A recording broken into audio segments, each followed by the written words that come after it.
It's okay. What I wanted to say was I realized that Sean is still playing us while we're over here, and I can hear me. Sound right. Oh yeah. I forgot, man. You threw me off. You talk to me first. You don't never talk to me first. Hold up, pause. Take a minute. But the sound is good though. Yeah, we good. We figured it out. We solid though. We figured it out. Yo, let's talk about how cute my wife look right now. Though, stop playing. I'm stuffed in here. You don't look stuffed. You got some smidgen in there. You got some smidgen. Just a smidgen. You look too cute. I'm holding right here because Alvin and Derikas, we both know we don't want baby to pop out of there. The way she be acting, she ain't coming out. Man, let me tell y'all. So did Niecy Pooh show herself today? Let me tell you about my daughter. This is about our third ultrasound. Now, I will say I appreciate her for giving us a side contour, a side angle where we could just make sure she got a nose, a chin, and some lips. We was wearing. We thought our baby ain't have a head. She in there on the head doing headstands, turning her back to us. We still hadn't seen her face yet. What the lady said, she was like, "Oh, your baby is the most rebellious baby of the day." It's like, well, great. But no, she didn't really give us what we wanted. But you know what? We did get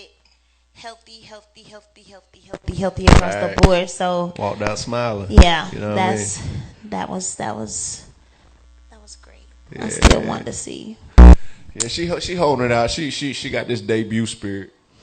You know what I mean? She definitely got a debut spirit, and I can't wait for it. Kazaya. We're bonding. We're eating together. We are eating together. She keeping me up here lately though. Like I can't go to sleep. Kicking me out the bed. I miss you too. Maybe that's why I can't sleep. Cause like I can't sleep when I'm in there though. I can't get comfortable, but I miss you. Yeah. So like I was just up to 4:00. Then I went to sleep and then I woke back up at 7. So I'm a little groggy, foggy. Yeah. If I start talking crazy, pray for me. It ain't me. It's just you look super cute though. Thanks, baby. I'm feeling that. Yeah. Okay. Little situation. I'll get Albert to make me another one. Shout out to Albert and Derikas for pulling this together. Facts. They go in the room and duck off, and I, you know me, I'm military minded. I'm like, you know what I mean? Got to be on the I-10 by 10.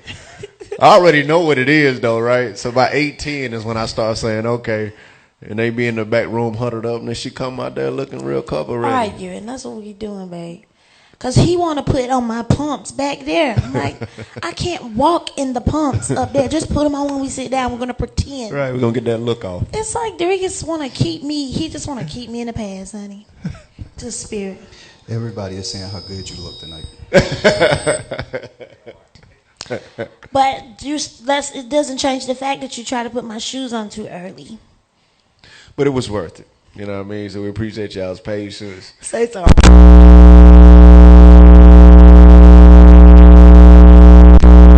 Shout out everybody in the Midwest, you know, going through this ice storm, snowstorm, people without power. If anybody's been stuck, whatever the case may be, just don't want to, you know, be remiss to say shout out. Our prayers are with you. We love you. You know, we have a lot of people from Texas and Mississippi area that tune in, so we just want y'all to be careful. Don't take any unnecessary chances, and, you know, just push through this thing safely. So that's what I was seeing on, I think it was on Rhea Rhea page. She had something in Louisiana where it was like, because it was like icing, and the power lines were just trickling. That's what's going on right now? Oh, it's real out there. Yeah. Really? Yeah. Right. Wow, okay. We want them to be careful, man, for real. Life is so short. I was on the phone with Derikas earlier today. Kid you not. He FaceTimed me. And a car, you have to tell the story because we both were just like, just make you think. Like you just, the man was going so fast, Derikas said he felt like he was going to hit him. What happened, D? Yeah, I was sitting there at the Burger King. I was just sitting in the parking lot, and the car just came out of nowhere. I mean, he was just driving like full speed ahead, and I thought he was going to run into me. Oh, but the Lord blocked it, and he went around me, but he smashed right into the tree. So I don't know if something happened. He was trying to kill himself or what. You know, take me back to tragedies and commonplaces. You know, I was in the right place. Like I wasn't in the wrong place at the wrong time. I was in the right place, minding my business. And it could have been, you know, could have knocked me slap out the way, but it went around me. And So it's just it's stuff like that that sit back and make you think. With what you just said was what's going on, just with everything around the world. I would say for everybody, all of us in this room and all of us watching, these are the moments where we have to continue to thank God that we're still here and we're covered. And pray for the people, because as soon as he started talking, I started praying like I knew the person. I was like, Lord, I don't know who the person is, but I pray that they didn't lose their lives. I pray. And Derica said the man was moving. He was older. I figured he might have had like a stroke or heart attack or something, because the way his car was, like, it was weird. It was weird. But we have to never take life for granted and understand that we're living in strange times right now. So, yeah. I'm glad you okay. I pray he's okay. Anybody else that was involved in impacting, man, and we just have to, you know, stay out the way, you know. Wow. Stay out the way. Take your time. Enjoy every day. Be careful, you know what I mean? So we're going to get into it. Because it could have been me. Oh, I'm sorry. No clothes. You ready, ain't you? Well, then, no, what did you do? Thank you. Don't make me laugh. I might pop out of this for real, this outfit. You pop, I'm catching both of you. With both feet in bounds. So, well, the question is, before Ken starts this, anybody on the live tonight, have you seen the movie? Malcolm and Marie and Malcolm, one of the two. First of all, I watched it. Zion watched it because they, you know, all the young people love Zendaya. And then me and Ken right now, we digging Denzel's son. And I'm tired of calling him. I bet he'd be like, don't call me Denzel's son. I got a name. I'm sitting there like, I know. We always be like, watch all this junk. Like that he movie sounds Tenet. like his dad. Yeah. Don't he? Yeah, something watched him. Huh? Sorry. Denzel's son. He cold though. He killed. So we wanted to base tonight's talk off of that movie. If you haven't watched it, you ain't got nothing to do. It's Tuesday night. Everybody's looking for something to watch. It's a good one to watch. So yeah, I'm sure Ken then cooked up something great, and we're gonna kind of dig into it. yeah. I think everybody got something they want to toss into this one. So, all right, this is quick. Fighting is not something unknown or uncommon to any of us. In fact, fighting is actually something that many of us enjoy when it's carried out in a manner that is upheld with integrity, such as boxing or martial arts, you know, UFC. What is valued and appreciated in these professional forms of fighting is that no matter what approach either side chooses to take, the rules that are enforced by a referee are what keep it fair and on an even playing field. Example, in boxing, you can't use your feet. You can't deliver blows to sensitive areas behind the head.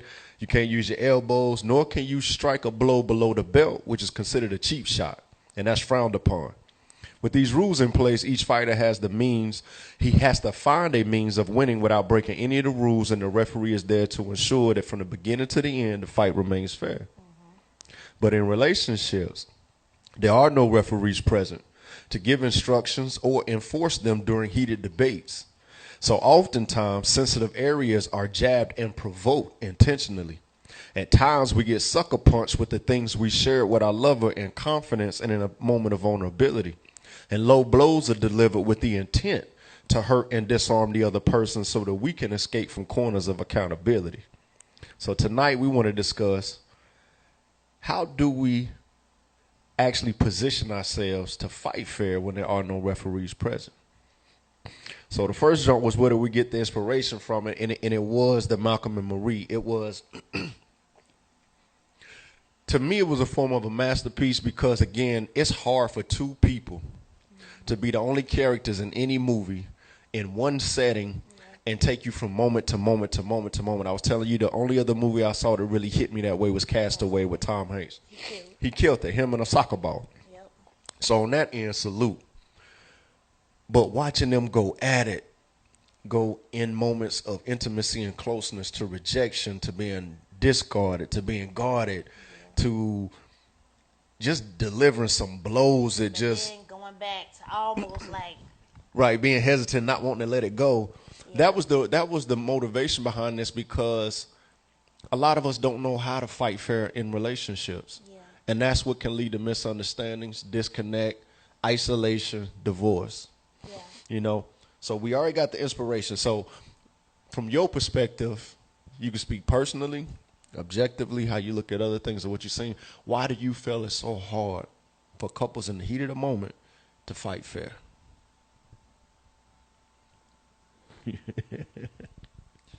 Well, I think because each person wants to be heard, and I think everybody hears different.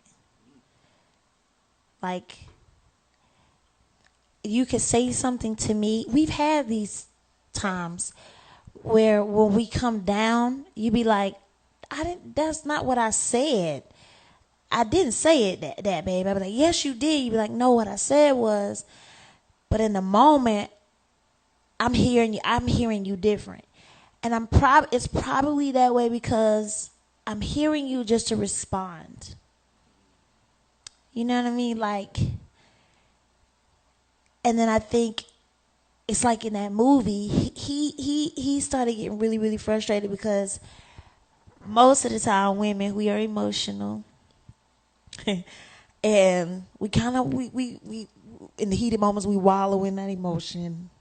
And we just wanted you to be hear us, and we shed our tears and we cry, and it gets to a point where the man's like, "Look, you've been crying for an hour. I heard what you said.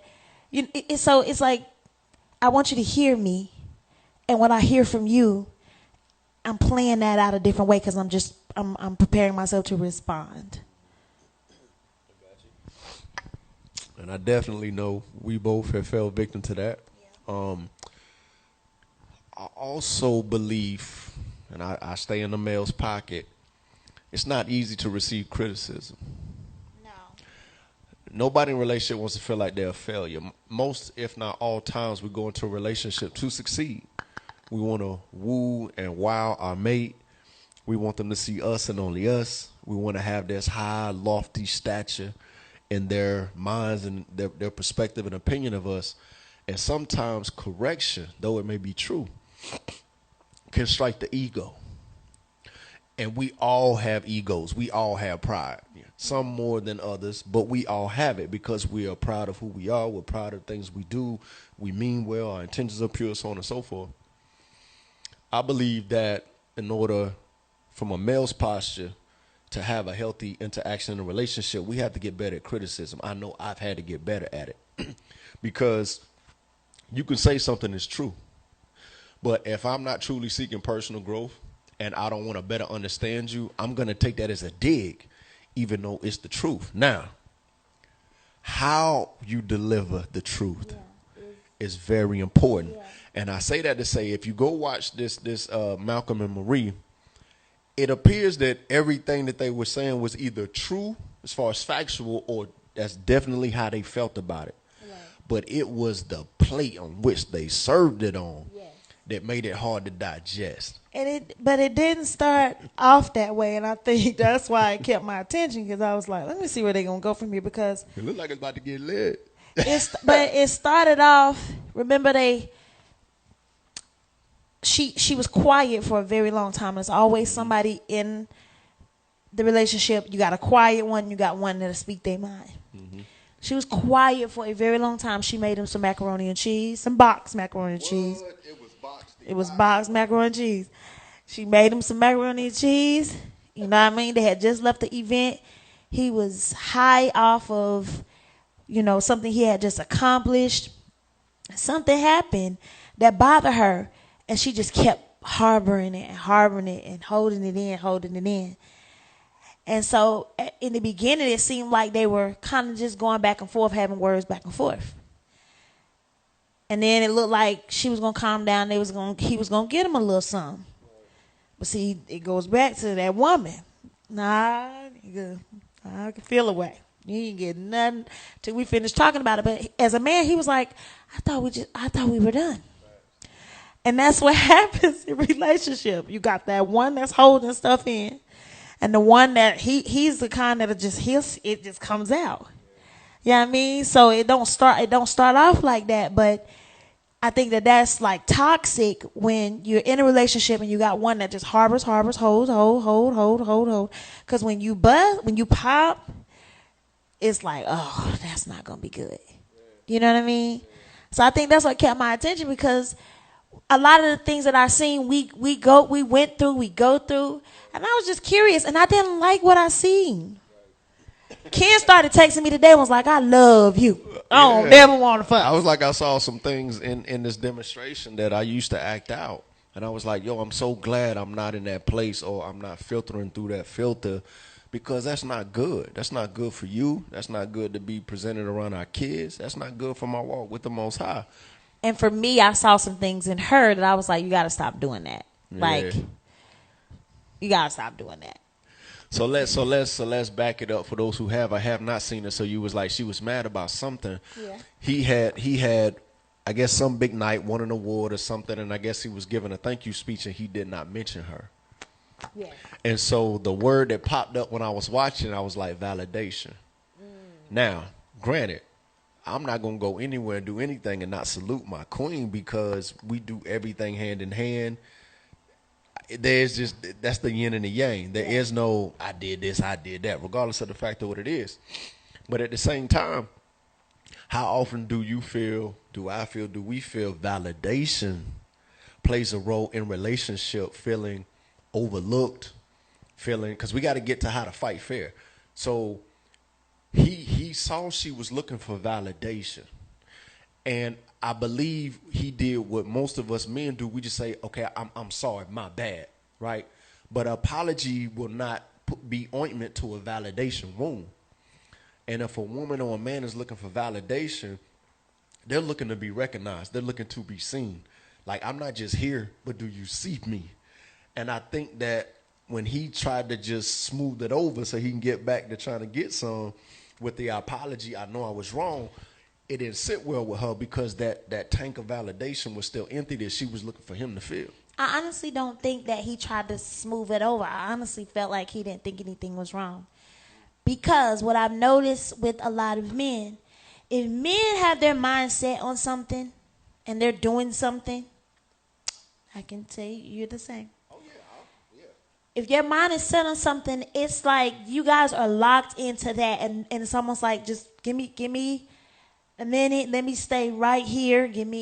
I need a month, babe. The women will be like, okay, that's cool. All right, I can give you that. But on certain moments or certain times, you're looking for something, and they don't really get it. You guys don't really get it. But are we, and that probably causes a lot of fights too, because I think the assumption is that, boom, we don't think like y'all. Right. And most of the times, when me and you've had spat, you said, if it was me, I would have did ... I'm sure you would have. Yeah. I'm sure if you would have done what I had done, or I had done what you would have done, you would have responded a different way. But that's you. Right. And I think a lot of fights start becoming unfair when we have this expectation that the way I fold the clothes is the way you're supposed to fold the clothes, or the way I would have responded to the way I felt is the way you should have responded to the way that I felt. I think those are simple things that women don't really, most of the time, we can overlook. Like, that moment for her was a big thing. It was a room full of people. Yeah, that was a big deal. And for him, it was like, babe, I was in a moment. Come on, man. Is it really? Instead of taking that moment to say, you know what? I don't think like you. And I hurt you, and I apologize. For a while, it took him, he didn't go straight there. He tried to go play Ring Around the Rosie and find every reason that was going to make it right. Right. Which is like, no. And I think as men, sometimes you guys have to stop using that like, we not like y'all. We're not asking you to be like us. We're asking you to join the train and kind of join along to what we normally tend to do on the daily. So relationship is balance. Yeah. So a lot of what you said was what we looking for, what we looking for. Just in those, just in the moments, if I'm coming to you Yeah, and I'm that's telling absolutely you, fair. instead of like spending an hour on talking to me about how you babe, come on, yeah, I was in the moment. Nobody thought about that. Nobody cared. They know I'm with you. I love you. You know I love you. It's almost like we like, in this moment right now, not every day. I don't want you to fold the clothes like me. I don't want you to cook like me. I don't want you to treat the kids like me. Big.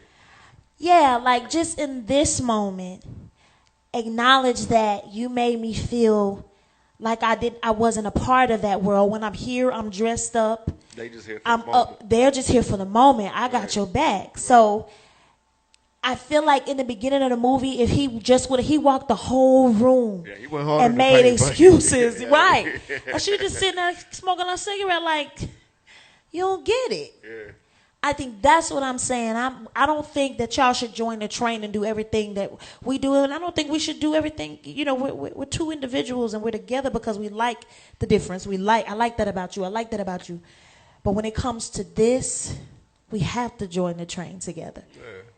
Yeah, I won't debate that. Sean, I don't get no drops, no chimes. You falling off. Because I thought that was cute. When I said when it comes to this. It was, but I'm up here. I'm zoned in with y'all right now. Nice over there, great. Go home and be like, Lise, look. Okay. Look. I'm zoned in right now. Check it. So what do you think? I mean, do you understand, Albert? Do y'all understand what I'm saying?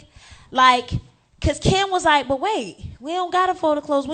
And I think most men jump to that. It's like, we don't want that. We want in the moment when I'm coming to you saying that hurt me, even though to you it might be like, how in the hell It sounds did that hurt her? Chime in, because I know go ahead, Knight. No, I mean, like I say, I'm up here zoned in because me and Lisa just had a similar situation where she came to me and said something, but right in that moment, I was like, nah, you know what I'm saying? So for you, like what you just said, it just needs to be right in the moment, right then and there. Because I'm a type, if I disagree or whatever, if I hear you, but I will go off, and once I'm by myself, then I'll like replay it, and then I'll come back to her. That's me. I think that's my husband's the same way. And I want to explain why. Yeah, and I you got it, bro. And I want to explain why. I appreciate it. So that takes time, that takes chemistry, and that takes a certain skill set. It is not anybody's innate nature to completely drop their perspective and drop their feelings for the sake of another. That's how fights come together. Half the time it's not about right and wrong, right? It's about, I see it this way, you see it that way. No, I'm holding on to this is how I see it. Yeah. I'm holding on to this is how, and it becomes this tug of war. Yeah. Now, in order to give you what you deserve, you know what I mean? But in order to give you that, what I have to do is, this is my perspective and that's your perspective. Yeah. I have to say, you know what? That is the only way that can work. We don't think a lot. What is that? So when you're putting your mic down and doing that, what is that saying? What Sean did, go off and think about it? But see, what he did in that moment, he was holding on to his perspective. What he did is, what I do, what probably a lot of dudes do, we walk away and we begin to realize that holding on to my perspective is not worth not holding on to you. So I'm going to let my perspective go. I'm not admitting I'm wrong. Yeah. I'm just saying, instead of trying to hold the fort and have this stalemate, yeah, I'm going to lay down, I'm going to be a leader. I'm going to lay down my perspective and I'm going to address yours. Now, when a man does this and does this and does this, there will come a point in time he'll be like, you know what? I'm not letting it down this time.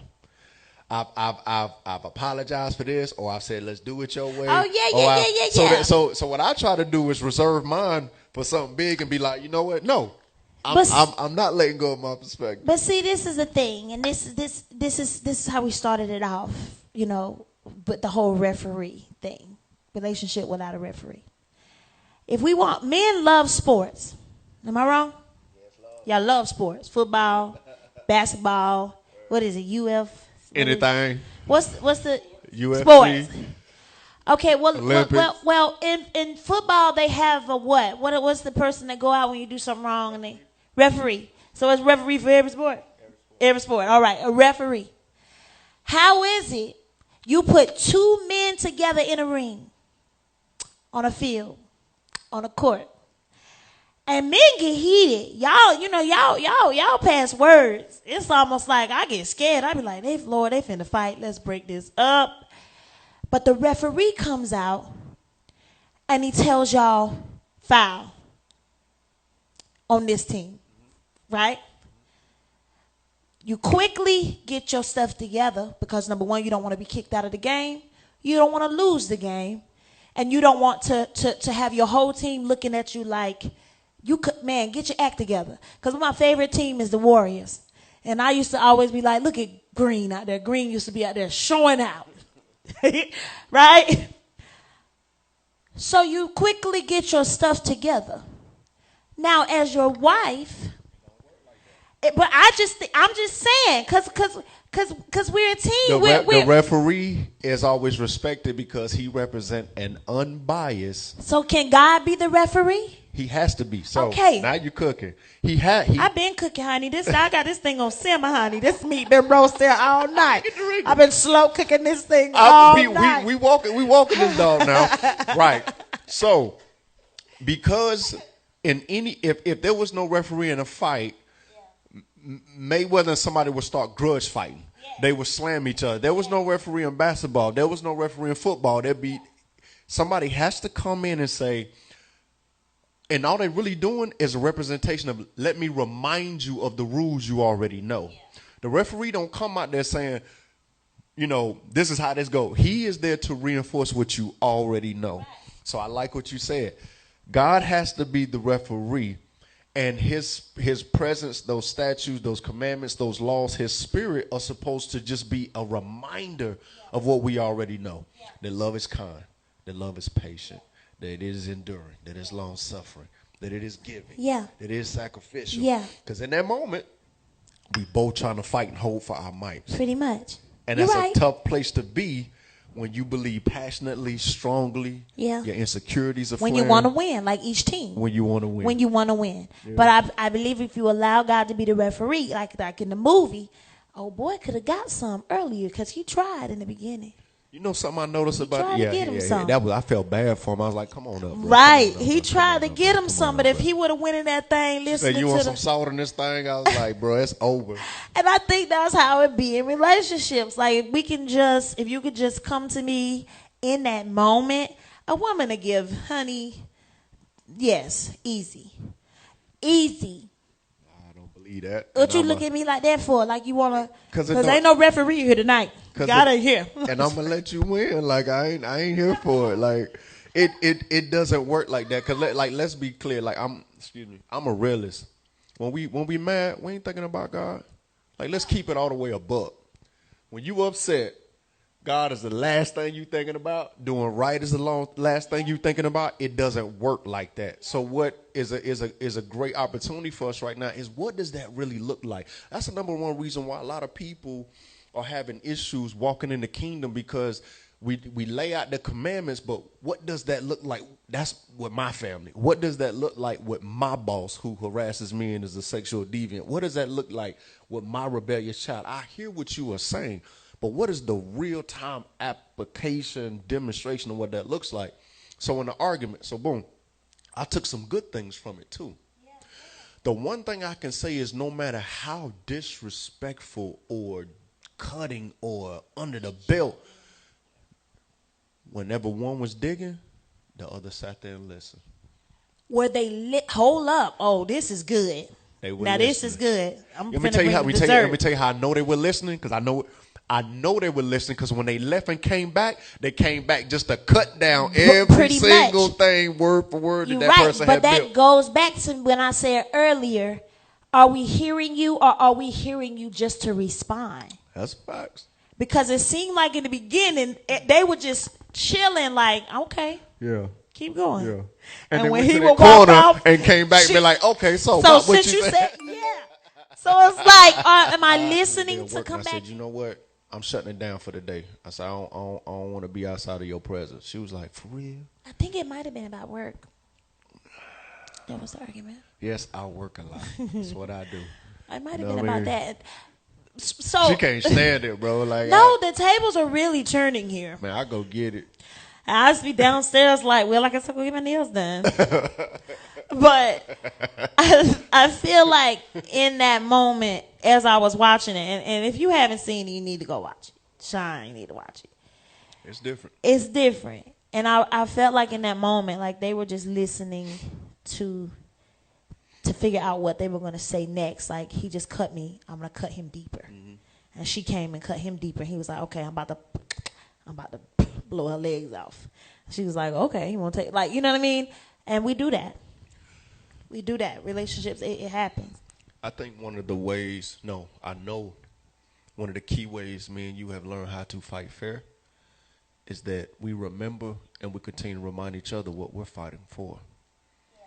It's like the text I sent you today, and I was watching this, that craziness, and I was like, sitting here watching this has just helped me realize again that you are all I've ever had, and that we are all we will ever have. There's nobody's going to come bail us out, help us out, do right by. It's been me and you for almost 7 years. And we have been through the storm, the tsunami, the hurricane, the earthquake, the pandemic. We're going to go through some more, but we suited and booted now. And I think that's where relationships are, you guys. You have to be tested, Nice. You have to be tested, Lisa. You have to be tested, Albert. You have to be tested, all the relationships that I know. You have to be tested so that when that same storm try to come around again, you floating, you straight. You got out everything you need. You've seen it before. Like, it's a necessary thing, those things, to happen. What we have to do is, though, we have to get to the point where we don't keep cutting each other with words, because if we do that, then you're going to lose that partner. Right. Sometimes some of the things that we say to each other, it's almost like there's no turning back from it. And that's a part of fighting fair, too, those low blows.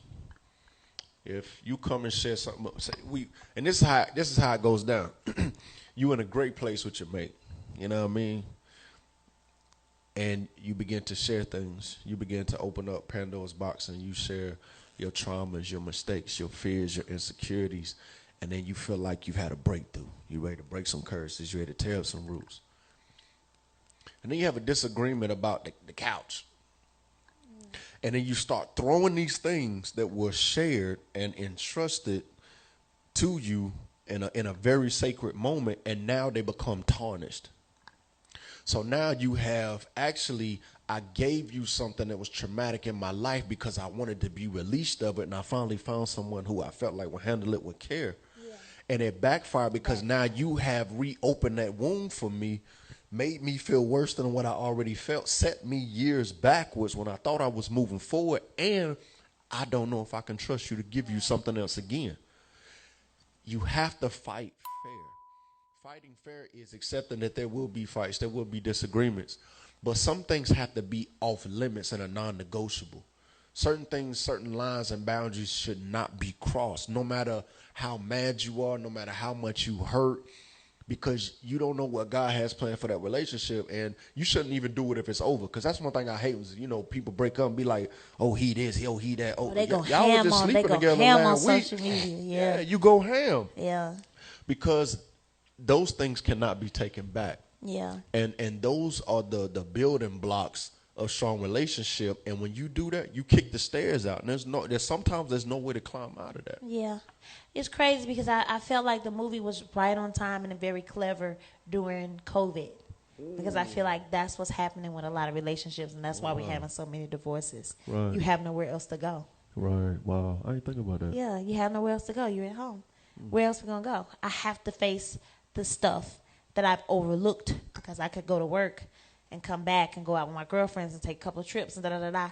Now you can't do that. So, like, I sat and watched that movie, and all I was doing was thinking and was like, whoever was behind this, which I need to do more research. But they were very clever because it's actually, they were tapping in spiritually, actually. That movie has so many nuggets if you wanted to look at it in 3D. Like, think of how many times You and your mate have had an argument while you were out at an event. Somebody did something, said something, why she speak to you, why he hugged you, or why they didn't. But then you get home and you tearing your house apart, and they off living their life and they not even thinking about you no more. The thing you was fighting about is insignificant at this point. It doesn't matter. So we also have to pick our battles. We have to be careful, not let those third party distractions, those outside things come in and contaminate what you have. Because at the end of the day, they're not gonna be there. No. They ain't gonna be the ones you call. No. They ain't gonna come let you sleep on their couch. No. They're not gonna counsel you. Nope. But they'll be the instigator Yeah. to trying to ruin something that you have. I think we have to, and I always say we, because I will remind everybody who's watching, we go through the things we're talking to you about. That's all we can talk about. So I think what we have to do, and while we were sitting here talking, I just was saying to myself, nah, Tasia, you got to dig up those roots, because what's happening is the stuff that's buried deep down in there and that insecurity is coming out at the events. Coming over the leg. You get what I'm saying? It's coming out at the events. It wasn't her who spoke to Ken, or because Ken walked to the left and you were standing over there to the right, and oh my God, why'd you leave me? I don't know none of these people. That's deeply rooted stuff. He left me because my father left me.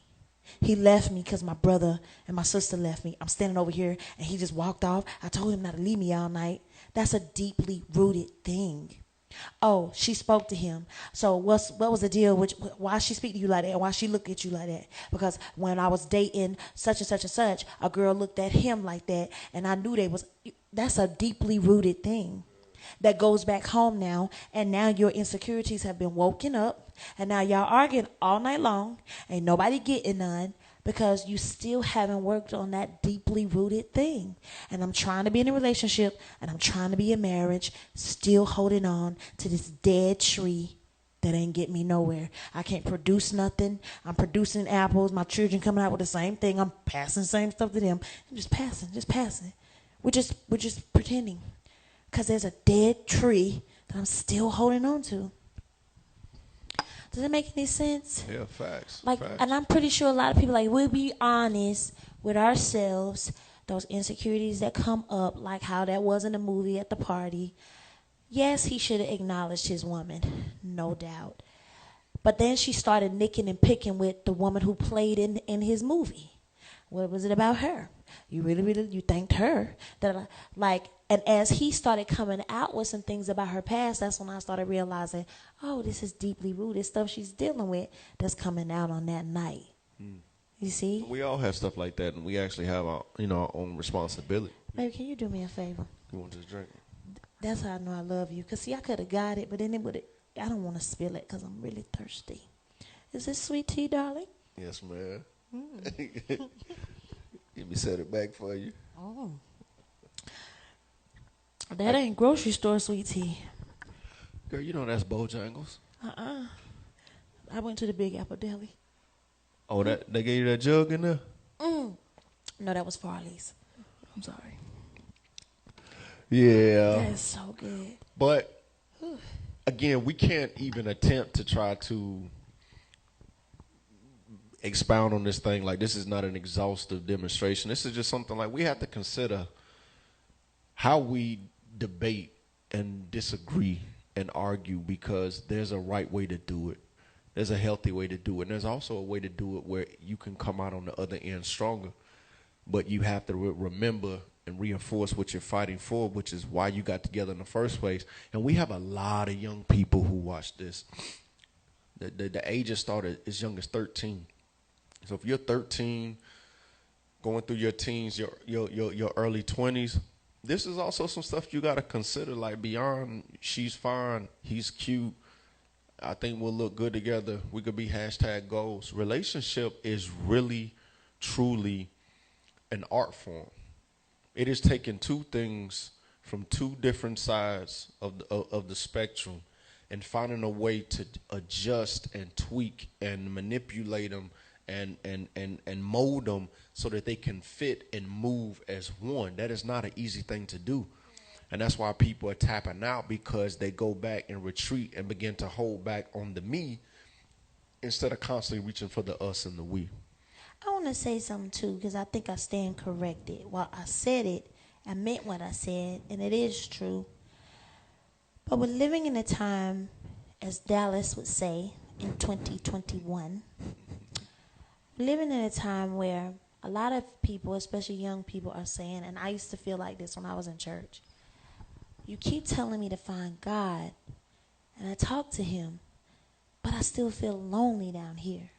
Like, I still feel, and a lot of young people deal with that, especially if they're not, on that level of fasting, praying, reading, building that relationship. That takes time. So I want to say that your referee, yes, is God for the younger relationships. But I also feel like you have to have a team. It goes back to the team. Like, football, basketball, baseball, cheerleading, whatever the case. It's a bunch of people in that. And I feel like the game is played better when you have a team. I don't know what I'm talking about, but you got your quarterback, you got your linebacker, you got your people who play defense. I'm doing good. Okay. They're all necessaries. So I feel like if you have a team and surround yourself with the right people in your married life, an older, wiser couple, a couple of them, some wiser man, some wiser woman that you can talk to. Because a lot of us, and I realize that about myself too, sometimes I put too much pressure on certain friendships that I have that are not married with kids, running all the businesses I run. I'm telling them certain things and I'm looking for something back that I can't get because they're not in that situation yet. But then I have my old mother that I go over there and kick it with, and I be sitting over there like, that's what's up. Because she's been there. She was married for years, raised children who are grown, now have grandkids, ran a house, just retiring, so I can, you can pull from certain people that can help be your referee in your marriage, that can say, no, girl, that was wrong. You need to go home and get it right with your husband. Or an older man that can look at you and say, young man, you need to look at it different. And so I say that, yes, God is our referee. But there are times, especially when you're freshly married, that you also need some teammates.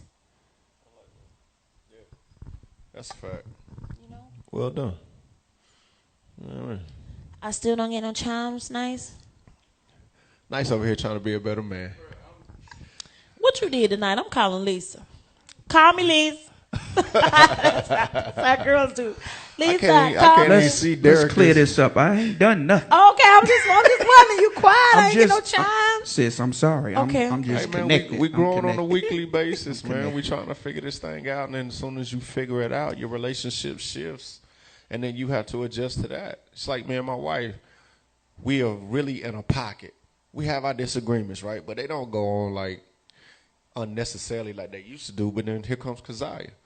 So it'll be a different dynamic. It'll be a different flow, a different rotation, a different vibration, and we have to get adjusted to that. We have to, find our footing inside of that, get recalibrated to that atmosphere, and that's how relationships are. They change whether things change within you, whether they change within your circle, or the world around you changes.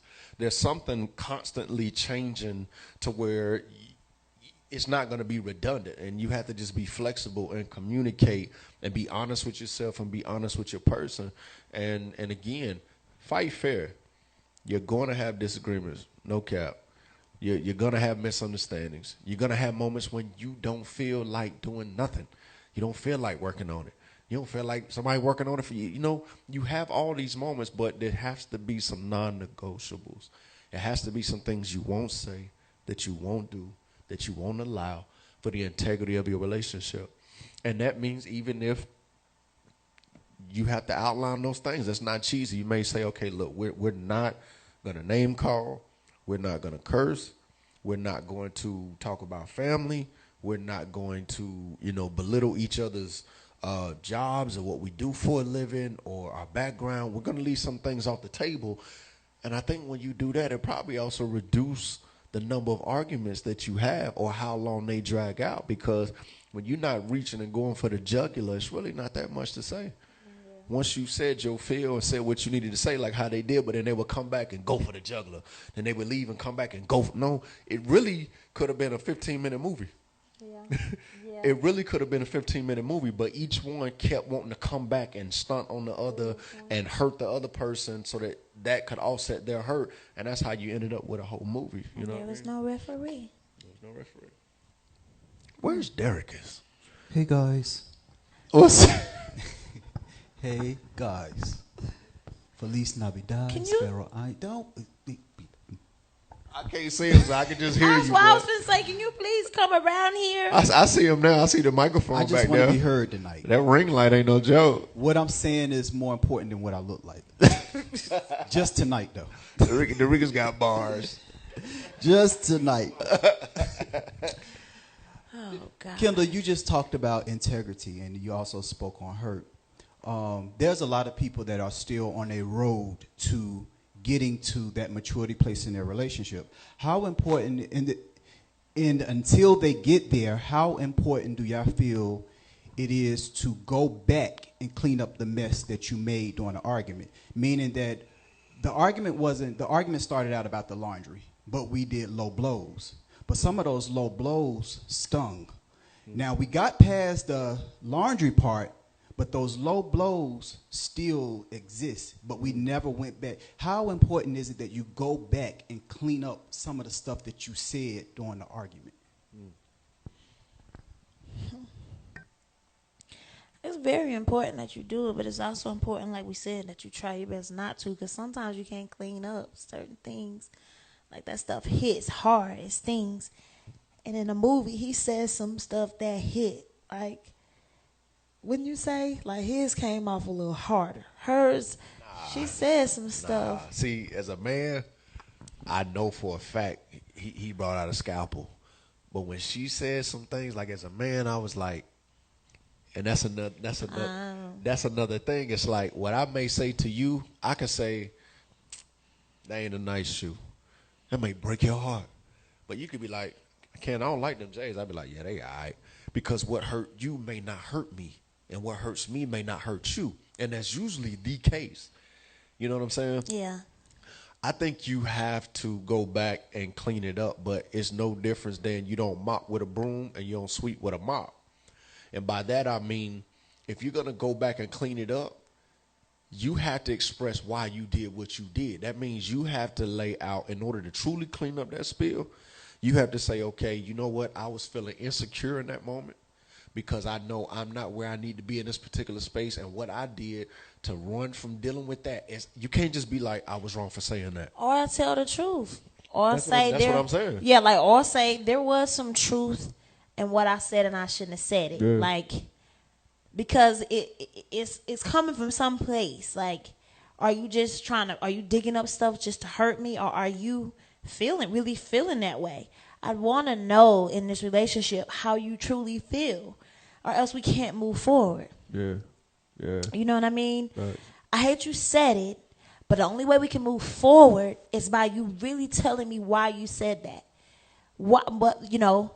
And I think that there is when a person has to be like, okay, God, I need you to speak to me because I just hurt him or her.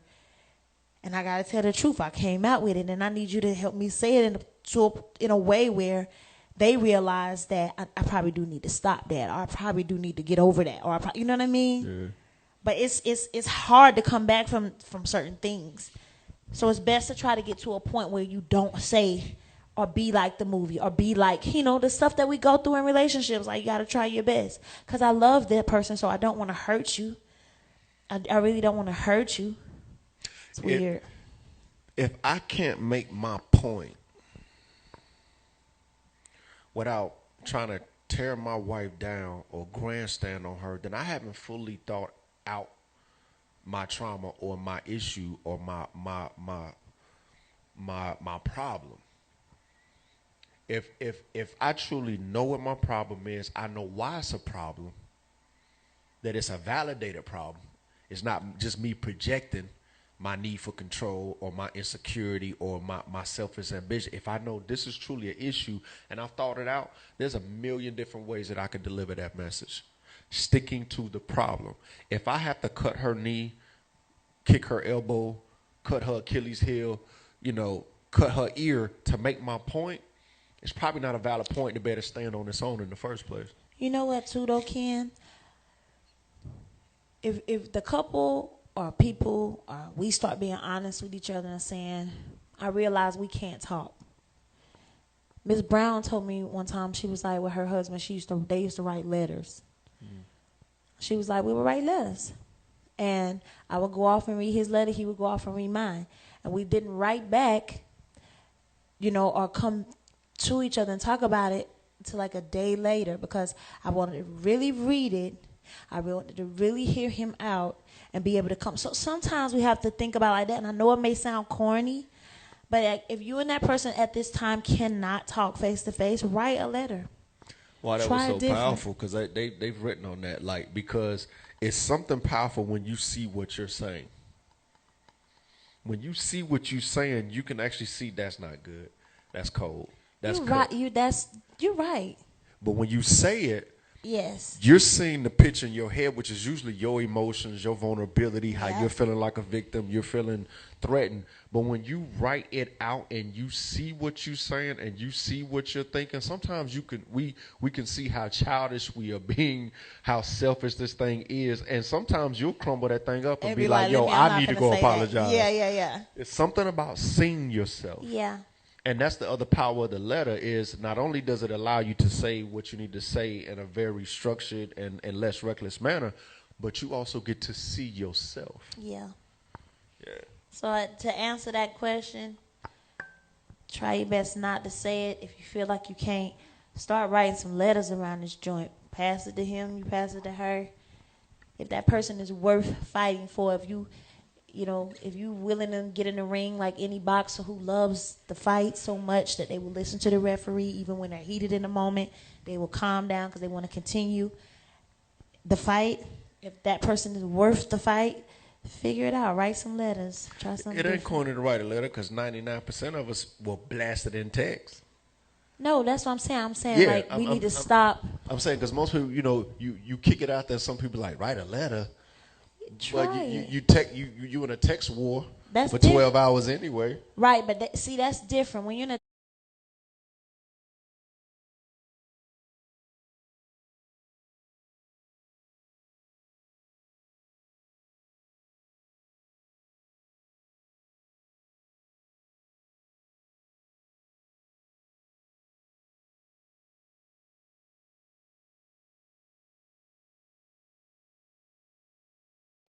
mad, but you're neglecting what you already know about your mate. For an example, Kendall, this is just an example. Kendall, Fantasia likes the laundry fold a certain kind of way. That's just her thing. Fantasia, Kendall hate when you leave the door unlocked. And a lot of couples are getting so pissed and so mad about things you already know about your mate. And you talked about that, and I think that is so important that you're moving forward and really getting so mad about things you already know. yeah. This is something I know. The healthy relationships, whether you dating, engaged, married, whatever, the healthy relationships enter into a place of maturity when they begin to focus on the principles and not the preferences. A lot of relationships, we've been there, where you spend so much time fighting over the preferences because you prefer. Just because you prefer something doesn't make it wrong if the other person does it another way. But we spend so much time fighting over preferences, we overlook the fact that our principles hadn't been infringed on. Did you cheat? No. Are you abusive? No. Have you stolen any money? No. Have you been good to my kids? Yes. Have you ever been disloyal? No. We good. Right, keep on folding them how you like to fold them then, honey. But we spend too much time saying, okay, I want this folded like origami, and you're like, no, I want this folded like a Swiss sweet. Okay. It doesn't. Oh, look. Oh, my. I don't smoke, so I'm good. Back in the days when I was young. Not a kid anymore, but some days I wish I was a kid again. Where he at? All right. But you know what I'm saying? How many divorces I can't imagine have taken place because of preferences, Yeah. but the principles were never infringed on. That's what's most important. I told you about that story how me and Ken used to ride together, and I thought Ken should always go the way that I go. I did. I was like, why is he going this way? When he could just take a left, we'll be right. Now, it used to irk me. I used to be like, oh, and he still, listen, y'all, Ken, be honest. I know who I am. My sense of direction is horrible. If we rob a bank and I'm driving, We're going to prison. We're going to prison. 'Cause I'm probably going to Ken- pull up at the prison. Just be driving. I be like, My mind be going, man. Ken don't know how to get home. I don't do that now. I know how to get everywhere. Let's just keep it G.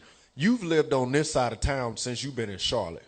But if you go anywhere outside this side of town, you don't know how to get around north side, west side, south side. Wait a minute. You know this side. If you take me there. It's 18 Valentines out here. Valentine Commons, Valentine Parkway. I feel like I'm in land on Peachtree. Which Peachtree is this? I only eat peaches. But be honest, Ken. You know what I'm saying? For real. How many honest. Valentines is it? Yo. Be honest. Yes, ma'am. If you take me there once. Oh, you an elephant. Ken, you've been to these places. That's why I got serious. It's not my responsibility. I let it go. I pay her. I let it go. This is to answer your question. Now I just ride. Yeah, enjoy and the I ride. And I enjoy be the like, leather. until he asks me, and he'll say, "What?" I'm like, "Yeah, you had it was 5 Or minutes sometimes, ago." like if I'm getting out of control, she be like, "Ken, where you going?" I be like, "Man, I don't even know."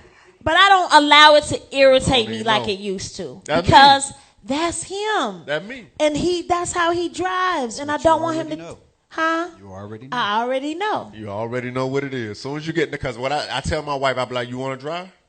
We went up the street for Valentine's Day, up the street, and he Where? GPS'd it. I ain't never been there. Y'all been there. Dorikas. I ain't never been to State 48. You know where it's at, right? He put You it know in where the it's at because you been there with her. I've never been there. And I don't want to be late, so I GPS'd it. Right. She like, "Baby, just ride the street." How would I know that? It was 5 minutes away. I told you it was across the street from across the street. You know what I'm saying? I don't want to let everybody know where we live. Thank you. That just got me.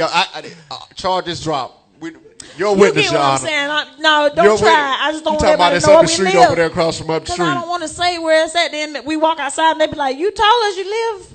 Well, they still don't know where we at over here. Well, I love him, and he can take as long as he wants, as long as we don't have a doctor's appointment or some type of appointment, and I'm not too We got hungry. 8 We can different just ride. OBGYNs. He be like, "Which one we going to?" The one on this side. Which one? And you still don't know how to get Do there. you We've wanna been going there drive? for 4 months? Or do you want to drive?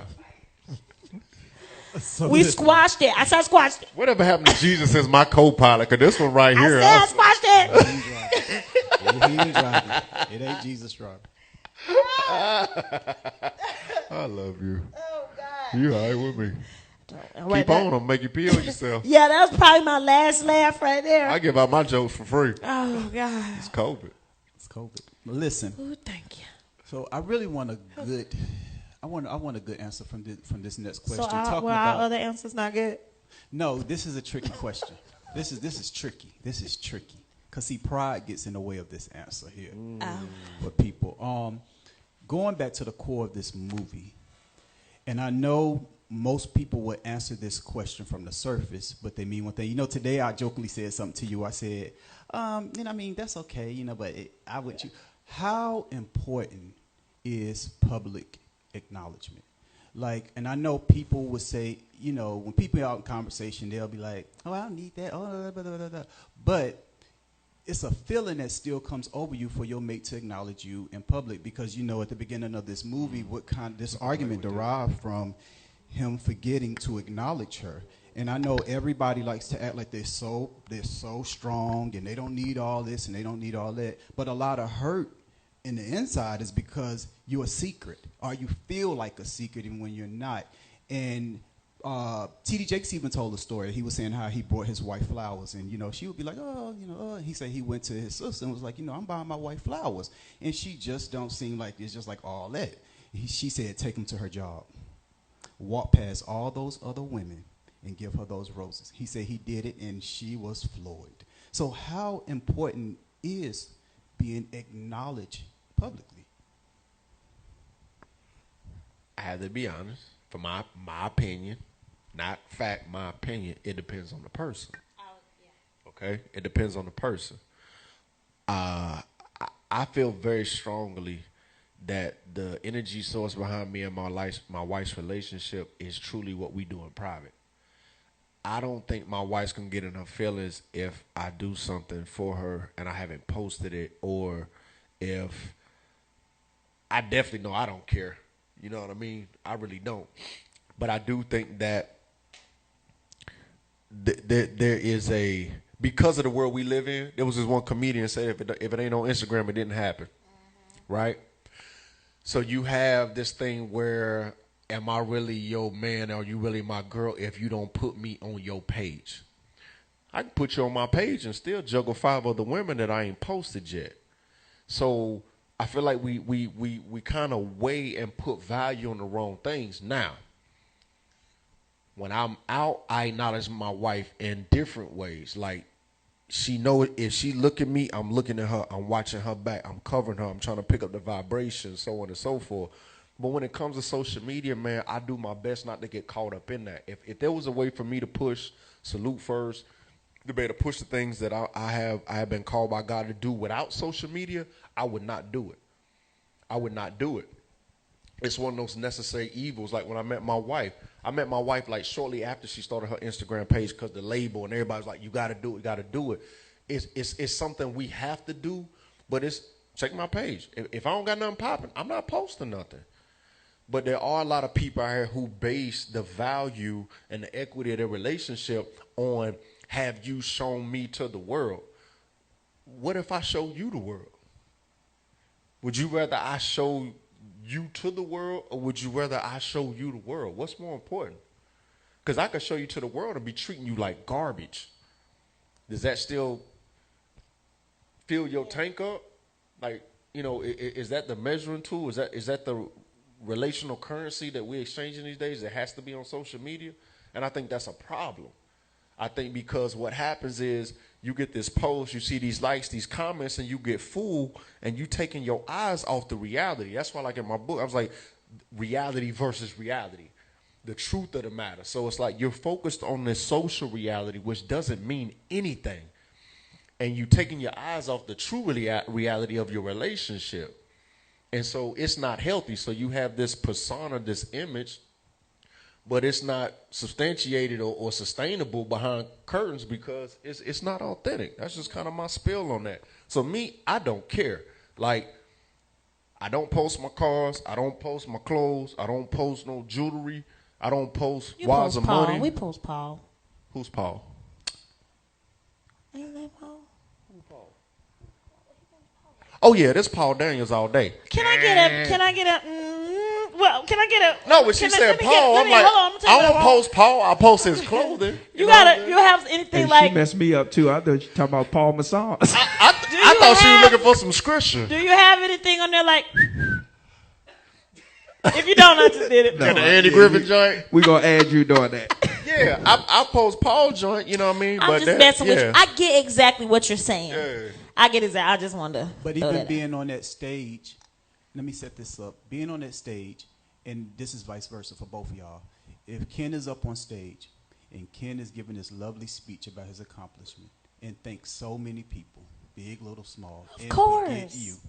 Yes, no, of course. I mean, because it's a lot, and this is a very important question because there's a lot of women, there's a lot of people out here, period, and I know like. And I'm saying it's bigger than social media. It's a lot of women that are in relationships. And when they're out in public, they feel some kind of way. Like they're not, you do all this stuff at home. But we get out, sometimes you act a little weird. Sometimes you're not claiming me. Like you're not being strong. Like I'm your man. It's some women out there doing that to their men. Yeah, it is. It's some women out there doing that to their men. But then you got to think about it like this too. You got some relationships like Ken started off that actually they like it like that. They don't want to be acknowledged. They don't want to know. Some marriages play a nice game of chess because they feel like we got some people in the room. We just signed a deal. I don't need them to know who helped you sign the deal. I don't need them to know who. We a tag team. I got your back regardless. You don't have to mention me. Some people actually, they're cool with that. And I actually think that's a little clever because they are solid in their relationship, and it's almost like, I know you love me, I know you coming home to me, go ahead, do your thing. Have y'all ever met somebody who was like in a relationship, married, been married for years, and they come around, they're happy, they're bright, their energy is dope. You know, you be sitting back, you know she married, you know he married. Every time they come around, you could just tell from their energy. It's not for play, it's not fake. You can just tell, you know. And when she talk about her husband or he talk about his wife, but you ain't never seen them. And so down the line, the company have an event, and then they walk in, and you look at the husband or the wife, and you be like, that's your husband? You be like, is that who he married to? Because they don't even look built like. them up to be this giant. Yeah, you be like, they don't even look like. But guess what? That's the person who makes him or her happy. And it's an underlying message to it. They don't look like what it should look like to you. It's not an Instagram picture to you. He's short, she tall, he tall, she's, you know what I mean? Like, you people like us, it's almost like, but the picture that I pictured and how I thought it should go, that's because we just live in a world where everybody feels like they can tell everybody how to live their life and live their relationships. So for me, yes, if we're out somewhere, yeah, Ken better say, what's up? I got my wife in their house. Yeah, right over here, right? But then if we're some places, and I know he doing his business thing, and there is no mic, I don't need him up under me all night. You work the left side, I work the right side. When we hit the door, you come over there and get me, or I'll come and get you. Did you sign a deal? Did they like you? You think we can work with them? Let's move forward. So I think it's different for everybody, and that's the thing. You got to figure out who you working with. Who are you? What do you want? What are the things you like? Because when you figure out who you working with, then that helps you to know in the rooms you walk in, either you can acknowledge me or I don't have to acknowledge you because we rock a certain way. Good. Last question. Speaking of playing chess, how much of the argument should you how much of the argument should you confront? Because there are a lot of people who are playing chess, but you go back and argue about the same game that you're playing. Meaning that, like the question I just asked, is a lot of women that will say, well, I don't need that. But in an argument, you don't even, you don't even know. You know, you playing chess, you're playing the game, but then in the argument, a lot of arguments, you're throwing daggers, you're throwing low blows about stuff that you said that you kind of didn't need. So sometimes I just wonder in the argument when people are saying stuff, even sometimes when I've been in stuff like, dang, they did say that. Like, do you, like, should I want to, we just got past this argument, but I kind of want to bring that up because I didn't think that bothered you. But clearly in the argument, did you say that to hurt me, or did you say that because this really is a problem? How much in the argument is like out of anger, and some of it is like you're really getting off your chest things that, you know. No, you're not really playing chess. You're playing checkers. Chess is a totally different game. It's a mind game. You gotta, you know, like, you're not really playing chess. But go ahead.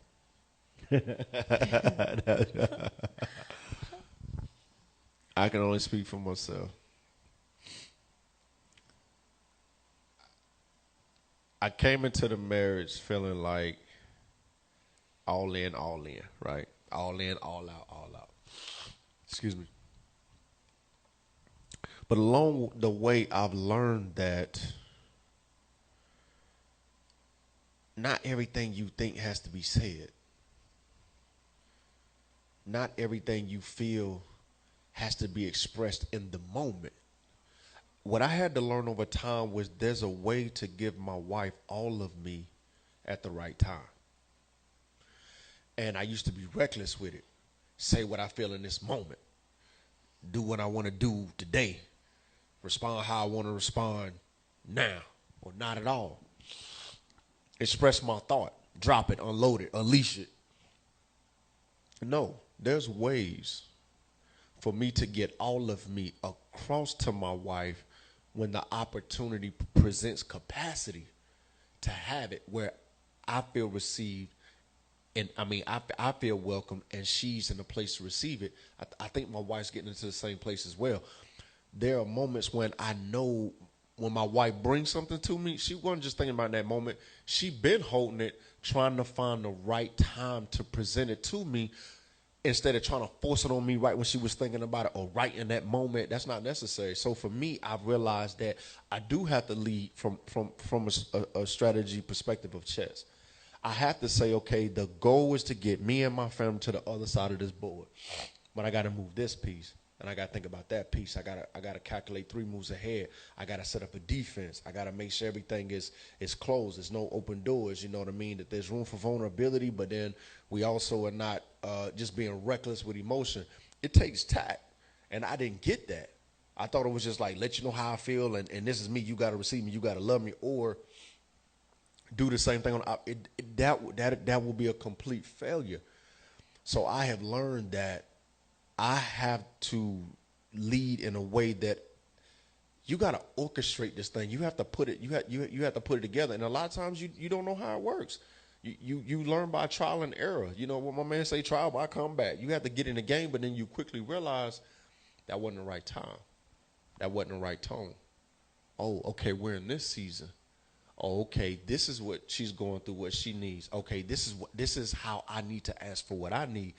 That just does not come overnight, and it's not in the book because it's customized to your particular rhythm and vibration. So yeah, it's not a chess match. I want to be careful. It's not a chess match like I'm gonna withhold my hand and I'm gonna do this. It's not manipulation.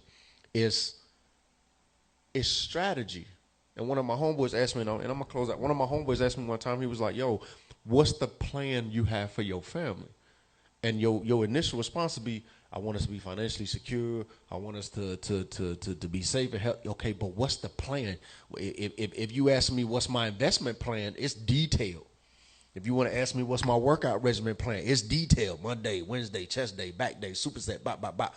When it comes to leading your family, how many of us men have a plan of not only where we want to get them to, but how we're going to get there based on the fact Dallas moves like this. This is his personality. This is Zion's personality. That's Trey's personality. Don't know Keziah's personality. Here's my wife's wants and needs. Here's my want, you know what I mean?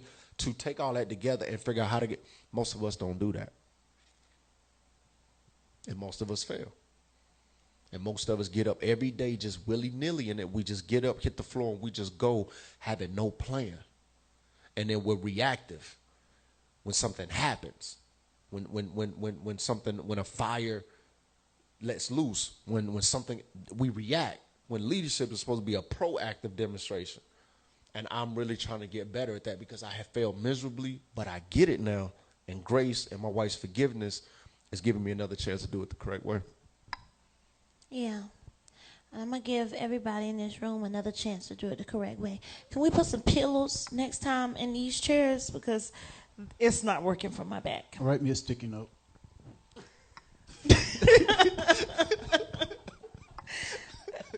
Do it the correct way. I know you see me squirming. Write me a sticky note. Because I know when we had other chairs, you was like, why we got these stupid pillows in the chairs? I know. Well, no, I wasn't quite as pregnant. I want that old thing back, baby. Give me some pillows over here. You can get all the pillows you want, girl. I had you over there looking like our bed in the morning. 37, 38 pillows. I'm getting the sticky notes. If anybody I'm dating, if you do a speech, I'm writing a sticky note. Don't forget to say my name. I'm just being upfront, you know. I want to, because I'm moving forward, and I'm gonna be very. If you have to write a sticky note, well, I got right here. Listen, something's not right. It might not be right, but at least my name would be. Sign DC. Listen, maybe you're right. As long as you say my name, we'll fix the other stuff later. Because if this don't work, you said my name. He was the one that asked that question about validation, and I want you to know. I got my acknowledgement, yes. The question he asked, how important is it? It was about him. Yeah, it was for me. If you date me, I want to be on your social media. I want to be in your pictures. I want to be in all your stuff. And if not, we definitely arguing. Sagittarius, don't date a Sagittarius. Don't post when they'll be gone in a week. Now you know I'm a Sagittarius. I'm actually the opposite. I will make you feel like you're a secret. Right. And you won't be. Right. I'll make you feel that way because I move We did it voluntarily though. You think about it, like the only validation I need from my wife when I came to that party in DC, and I heard the whole lights, camera, action on her. I heard her say, "Where's Kendall?" I'm paid. We had just met each other. I told you was my boyfriend. I see now. Yeah, how you had on that all white? You look like a bag of cocaine With no cut on it. That's that Bumpy Johnson. That's that Bumpy Johnson. I'm trying to get lit tonight.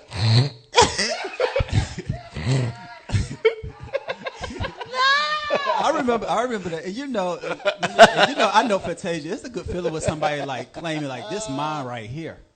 It's mine right here.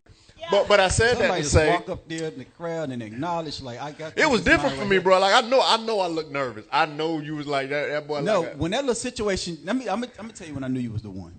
When that situation jumped off, and you came out of nowhere, like the security guard, like Superman, like Batman, all in one, like came up. I said, I think Kendall the one. When I was. Yeah. So if you're gonna be with me, all that's gonna stop today. I'm gonna tell you something. It was sexy. Girl. It was.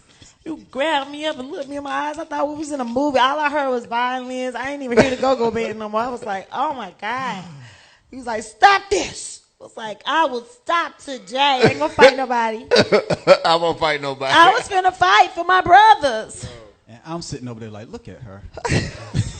I'm like, yo, how long this been going on? Fight Club.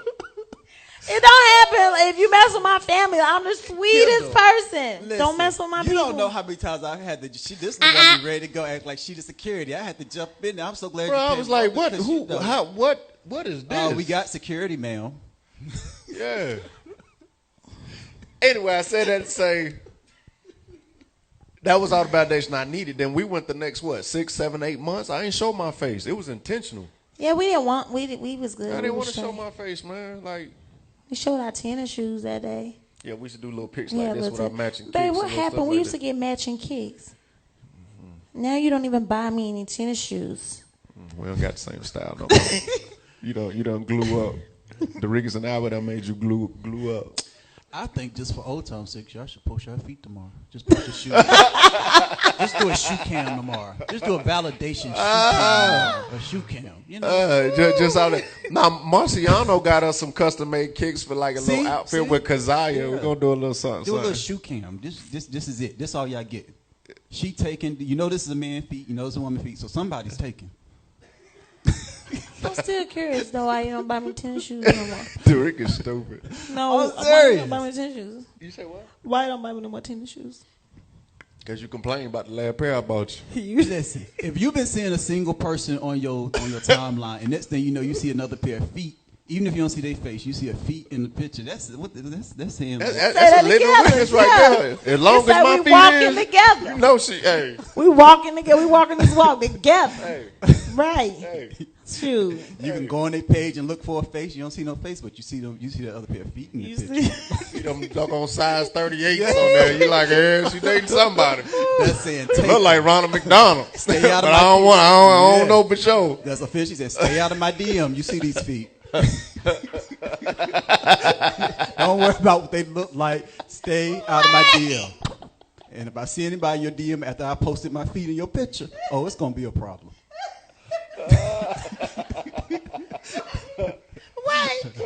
Stop, and that's what we should start. Stop sending your friends a picture of your friends. Send their feet. You don't need to see what they look like. Wait, no, that's the problem. Because how you say it, stay out of my DM. You see me post these feet in a picture.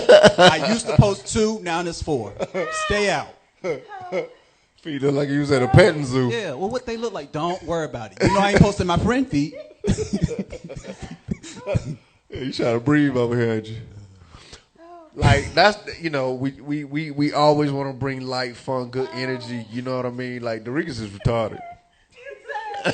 Stay out my DM. You see me post them feet. Listen, if I wouldn't have been working for you, and all of a sudden I would have seen you post your feet, and then a size 13 beside you, I would say, Fantasia's in a little. She's in a little. No, them ain't your feet. No, it ain't your feet. Yeah.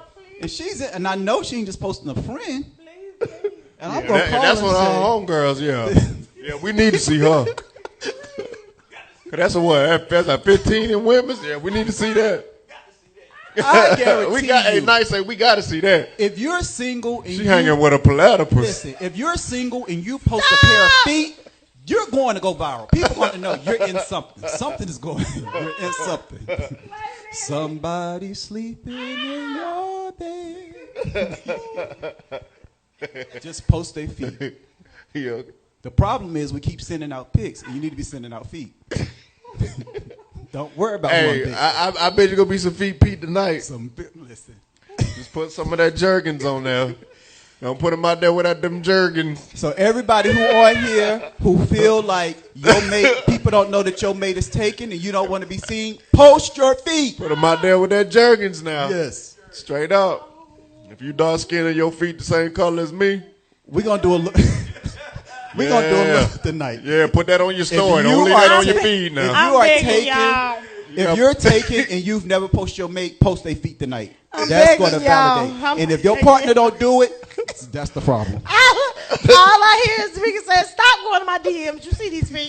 You see these feet. You know I'm taken. Okay, Well, I didn't see their face. It doesn't matter. You saw the feet. Okay. I bet there's a whole bunch of feet emojis going up across the joint. Straight up. Because somebody out there want to know. Rickers, I have on a onesie. They say, I want people to know I'm Please. taken, but I don't want them to see the Please. person's face. Post their feet. Post their feet. I'm quit Taylor Talk. Go back and get that old picture of y'all and post it again. When y'all just post y'all We feet. had to find that. And it ain't got to be bare feet. Let me make Come here, that Albert. clear. Come take our picture now. Put your feet. Come on. Come on. I ain't playing. Come on, Albert. Just stand right here and take it. Post their feet. Come on, Albert.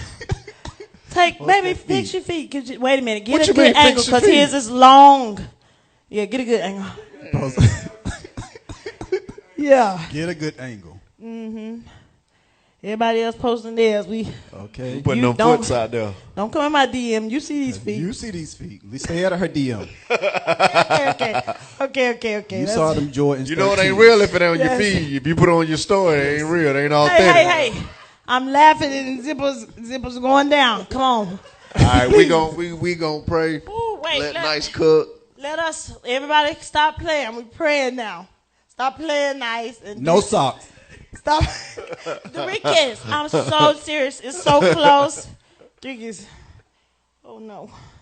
She said, "Oh no, oh no, not Bare like feet this." don't count. It has to be shoes. You get that Jergens. Stop. You good, Queen? I'm good. Hold up. Just breathe. Yeah. Y'all stupid. I needed that. Okay. Somebody that lotion in their joints right now. They say feet are going viral tonight. Feet are gonna be trending. Father, thank you for laughter, and it is ointment to the soul. And we ask you, Heavenly Father, that you give us the wisdom to be able to stand in our own truth, the integrity of your word, and the promise of your Holy Spirit as we confront ourselves in the midst of debates, because that's all it is. We're facing ourselves. Allow us to have an open heart to receive criticism, because from there we can grow. Allow us to not try to escape corners of accountability, because that is what builds our spiritual stature. And allow us to walk heavy, Father, and to love those greater than we love ourselves, and to protect those instead of always seeking to protect ourselves. That's what love is that I trust you to protect me, and I hope you trust me to protect you. And if all else fails, we know that you won't let anything befall us that is too much to bear. So, Father, we love you. We thank you. Ask that you bless every single relationship, those that desire to be in a relationship, those who are exiting a relationship, that we all feel the warmth and the love and the joy that only you can provide. We give you all the glory and praise that is due to your name, because you are worthy. In Yeshua's name we pray. Amen. Amen. Amen. Hashtag taking feet. Shake the dust off your feet. Oh yeah, Paul Daniel. I really love this one. You know, I be loafering it up sometimes, but I like hoodies. So at Paul Daniel's Clothing, this is one of my faves, bro. You did it again. Meme Kendall, y'all, like y'all be memeing me. He forgot even I who our don't brother was. give you nothing memeable. You did tonight. I don't give you anything memeable. The only thing you can meme is my head if you catch it at the right angle. You might be able to do something with that. Right. But that's about it. Oh my God. And I ain't had no extraterrestrial moments tonight. Ooh, Let's do it nice. Love you, nice. Love you, Alberto. Dorigas. Oh, Dorigas. So love you, brother. I was kind of feeling the vibe that I started with tonight. Yeah. So I'm going to kind of try to pick up from there. Okay. It was just smooth. Yeah. She found out last He week. can't do it. She found out last week, so we ain't going to go there. You don't But have yeah, any I'm songs just- about feet? I got quite a few. Yeah.